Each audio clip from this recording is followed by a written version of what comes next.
Përshëndetje të nderuar miq, do të flasim për kombëtaren shqiptare të futbollit, e cila përfundoi mbrëmjen e djeshme 2 ndeshjet e përcaktuara për muajin qershor, barazim me Serbinë Tiranë, barazim dhe në Riga me Letoninë. 2 pikë në 2 ndeshjet e fundit dhe 5 në total në 4 ndeshje. Në vendin e dytë për pak, pasi pas po vjen Serbia, e cila ka 4 pikë, një më pak se ne, por edhe 2 ndeshje më pak. Po për ta analizuar kombëtarët dhe sidomos ndeshjen e fundit, do të flasim me zotin Bekim Kuli. Bekim, përshëndetje, faleminderit shumë. Faleminderit për ftesën. Faleminderit ju. Si e pa ndeshjen mbrëm, dukshte sikur të gjithë mezi po prisnin që të mbaronte pa shumë energji, pa shumë grind, ndoshta edhe pa motiv të lodhur, kishte diçka që nuk shkonte apo ka ardhur ndoshta edhe fundi për Silvion, sikur mendoi një pjesë e analizëve. Të drejtë, ndeshja me Lituaninë dje nuk u priste në të lloj forme, sepse ndeshja me Serbinë la mbresa shumë të mira në gjithë opinionin publik, në gjithë Shqipërinë. Ka qenë ndeshje madhështore nga ekipi kombëtar. Dhe na bëri krenar të gjithëve me atë nivel loje, me atë shpejtësi loje që bëri kombëtarët janë me Serbinë. Dhe menduam që në Lituani mund të ishim diçka më të qarta, më të lehta për ekipin tonë, për arsye sepse edhe morali i ekipit ishte shumë i lartë. Dhe 3 pikë i Lituanisë ishte shumë thelbësore për ne për vazhdimsinë. Për vazhdimsinë në grup, sepse do na bënte pastaj që ne të mendonim për Anglinë edhe për Serbinë, 2 ekipe shumë të forta, që një ekip që është Anglia e presim në shtëpi, që e dim forcën e Anglisë, dhe pastaj do ikim në servisat ato për nasin. Dhe mendova që 3 pikë me Lituaninë do jetë detyrë për ne, por siç e pam dhe dje nuk u shfaq ashtu siç prisin gjithë shqiptarët. Po çfarë çaloi më shumë dje? Sepse edhe një pjesë e lojtarëve, për shembull Strakosha thotë që normalisht sulmi është problemi që duhet të shënonte. Kurse Aslani flet për shtatorin për një kombëtar të re, mos ndoshta ka indirekt edhe për një ndryshim më të madh se sa një ndeshje?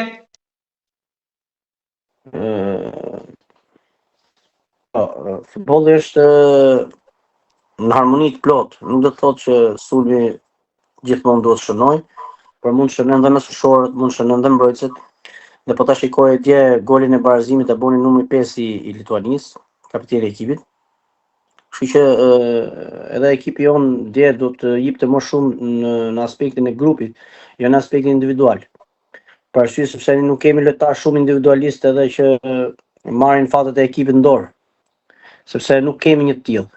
Mund të flasim për Brojën, po Broja po të shikojmë statistikat, është një lojtar që gjithë vitin domosdoshmë ka në stol. Ka qenë dëmtuar. Vetëm lojtari që ne kemi potencialisht shumë të mirë që është Daku. Dakun nuk e fusin, e lën stol. Po të marrë si Daku rus mund të krijonte në zonë shumë hapësira dhe për shokët tjerë nëse ai nuk e kap të topin me kokë, sepse një gjatë në zëm i jep panik për ekipin kundërshtar në mbrojtjen dhe më të hapësira për tjerët. Zgjedhja e trajnerit pasaj që lutem me një sulmues që për mendimin tim gjithmonë flas për veten time, jo për tjerët. Po shumë ja vashët, hapësirat nuk i merr. Loj për shokut nuk bën. E kemi fjalën për Manin. Për veten e vet. Po e kam për Manin. Sepse flasim Daku Manaj. Nëse Manin do ta fusim me Serbinë, unë mendoj që prap Daku do të lundte me Serbinë, jo Manaj. Pastaj edhe penaltia do t'u jepje Aslanit, sepse edhe kur lu Aslani ke Interin, nëse lojësh ta jep si shembull Çalhanoğlu, ai besim kanë ato ke Aslani, saqë penaltin e gjuaj Aslani. Dhe nuk mund të shkoj një sulmues me mendjen e vet, ku trajneri ka caktuar kush do të gjej penaltin. A kupton? Edhe në këtë mënyrë. Po pse mendoni që nga gjitha këto që ju thatë, pra trajneri besoj Manaj?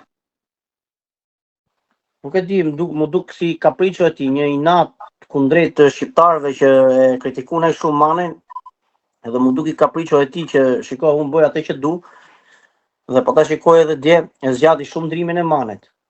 Nuk i takon një trajneri ta zgjasë shumë në ndrimin kur gjithë Shqipëria dhe gjithë specialistët dhe gjithë njerëzit që kuptojnë futbollin e kuptojnë që ai djali nuk po bën asgjë gjë. Të unë mendoj që ai duhet ta kishte bën ndrimin 1 minutë 50. E duhet kishte fut darkun. Sepse ekipi kundërshtar ishte mbrojtur shumë në linjën anësore, në linjën të qendrore, më fal. Dhe mënyra më e mirë për të shkuar sulm ishte me kapin e krahut në balliun dhe me krahun tjetër të djathin ton, që të cilët për mendimin tim vetëm 15 minutët e fundit kujtën futboll ashtu siç duhet. Ishte ndeshje e vakët. Dhe nëse Daku do ishte aty në qendër dhe lutjen tonë nga krahët me futjen e Muçit, ne mund të bënim gol dhe ne shëndje mund ta fitonim. Dhe sot mund të flisim ndryshe, kupton? Gjë që trajneri i shkoi kapriços vet, la Mane në fush 82 minuta. Dhe po nëse ma men vetëm i gjujtjen port ka bë Mane, 82 minuta loj. Po nga atë nga afër minutës 80 e bëri. Me një ekip që nuk është se krahasohet me ekipin tonë, e kupton, është një ekip modest. Dhe të bësh një gjujtje në port prej 82 minutësh është shumë pak dhe trajneri masa do t'i kishte marrë shumë shpejt. Kjo bëri pastaj që edhe ndrimet i bënin shumë vonë. Ndoshta për ndrimet e shqiptuar gjithmonë që të tharras tribuna më përpara emra. S'ka lidhje sepse ai ka jetë që lu sport edhe është shumë i pjekur për të marrë vendime. Plus që ka një staf mbrapa që mund ta këshillojë, edhe nëse ai nuk është në brendësi të neshjes, sepse nga emocionet njëra tjetër, sepse njerëz jemi të gjithë. Shkoj që t'ia thosh shiko se sulmi nuk po funksionon, mund të luajmë një gjatë aty në mes. Edhe mund të ishin shfaqur më ndryshe pjesë e dytë. Edhe mund të kishim gjetë dhe golin. Jemi lodhur nga pritja e gjatë për brojën. Kur do shpërthej jo këtë ndeshje, atë ndeshje, tani është momenti. Jo, unë do të thoj me brojën që fati i mirë i brojës që është akoma çun i ri, se po të ishte në një moshë tjetër, nuk do ishte pritur kaq shumë. Gjithë Shqipëria te djalin e pres sepse është djalë i ri, ka potencial. Është një lojtar që ekipit toni duhet me shpërthimet e tij sepse ai merr metra, është lojtar që hyn 1-1, është lojtar që edhe dje po ta shikosh në pjesë parë, që vetëm që punoi nga krahu djath. Punoi, po edhe puna e tij do mbështetje nga mesushorët, do mbështetje nga sulmi. Dhe po ta shikoj dje, unë mendosha që ai Muçi do ta fuste 10 dhe në sulm të çonte Dakun me 4-2-3-1.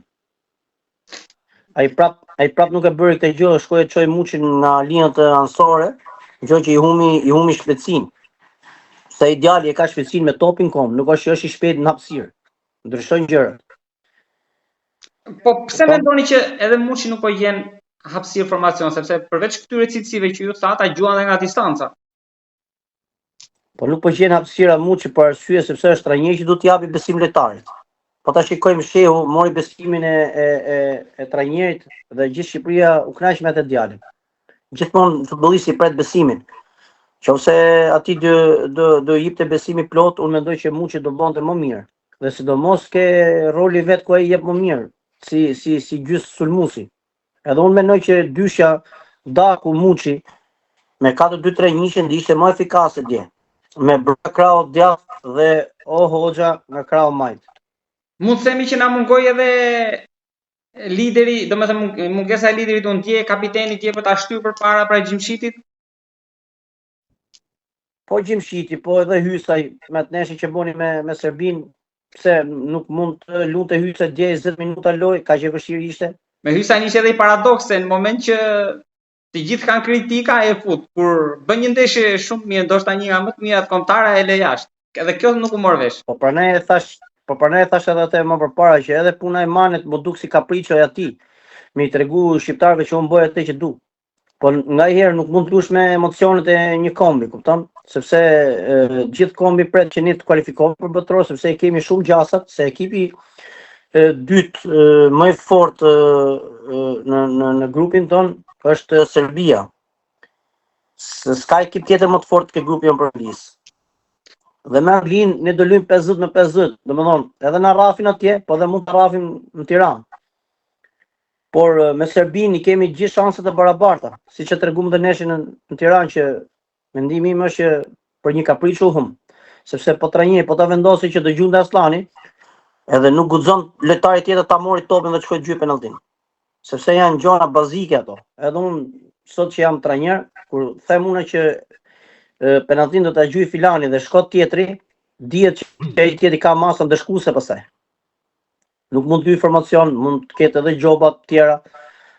Po tash ai ç'a bën? Shkon merr penalltin, e gjun, e hum, lun me fatin e një kombëtar dhe një kombi, pastaj e fut formacion dhe ma 82 minuta kur ai dje nuk vrapote fare. S'ka lidhje me aftësitë e tij, se mund të jetë shumë lojtar i mirë, kupton?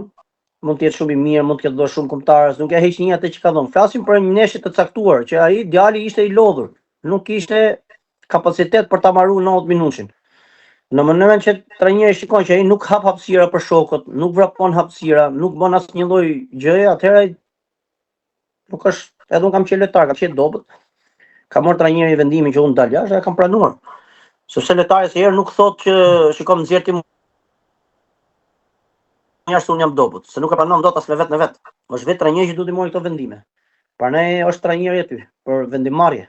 Bekim, nga duhet ta nisim në shtator, kush rreth part ka më shumë probleme? Ndoshta mes fusha për një riorganizim?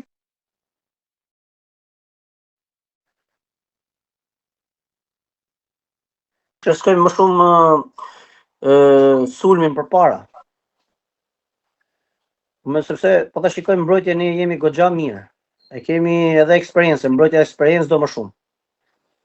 Mes fusha me ardhin e Shehut në qendër me gjithë Aslanin, janë 2 çuna 3, që për mendimin tim freskim është ajo. Unë them që 2 risit mund të jenë vetëm nga krahët e mbrojtjes, që është Hysaj dhe Balliu, që janë lojtarë që janë me një moshë të madhe dhe mund të Shqipëria duhet gjetë 2 alternativa për këto 2, sepse vitet ikin edhe për ato çdo 2, 3, 4 muaj, 5 muaj rëndojnë edhe ke komët, a kupton? Po, tek pjesa e fillimit sezonit shtator, se një pjesë tani lojtarëve mbasi mbarojnë ndeshja, tani që shikoj ishte edhe fund sezonit, lodhur normalisht. Po është më problem tani që është fundi sezonit apo rifillimi në shtator, sepse edhe në shtator mund të themi që shiko akoma nuk janë ndezur motorët. Po të lodhur i vetmi që mendojnë që mund të ishte i lodhur në këtë kombëtar, mund të them vetëm për Gjimshitin. Broja s'ka los gjithë vitin. Manaj nuk ka që luan Champions League. Hysaj nuk ka që me Lazio ka luajtur në UEFA, po ka luajtur gjithë vitin.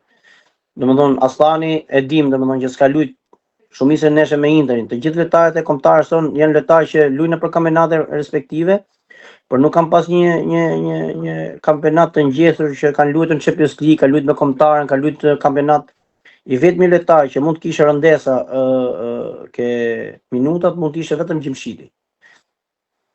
Asnjë tjetër. Edhe diçka të fundit kam, Silvinho për ju frymëzon më? Po s'mund ta them unë atë frymëzon apo nuk frymëzon, sepse ka instanca të tjera, ka njerëz që e gjykojnë atë, ka specialistë që Federata e Futbollit Shqiptare i ka në gjirin e saj. Por mendoj që ndeshja me Serbinë edhe me Lituanin ka gabu shumë. Ka gabu shumë si ke pjesa penaltis, po edhe ke pjesa e ndrimeve që bëri mbrëm. Vetëm këtë pjesë, tash nuk ngel mund ta gjykoj thjesht për opinionin tim. Mund të kishte bëu më mirë. Mund të kishte bëu më mirë që penaltin ta gjunte ai zotëria që gjuke Interi. Dhe edhe sot do ishim me disa pikë më shumë. Sot ishin disa pikë më shumë dhe të kishte fol ndryshe, sepse me pikë më shumë të vjedhë Besimi, të vjedhë Oreksi dhe ekipet tjera pastaj edhe frikson, a kupton? Duke uruar që këto gabimet të rregullohen në shtatorën e vazhdim, Bekim, unë të falenderoj shumë për bisedën. Shumë faleminderit edhe ty, vëlla, kalofsh mirë.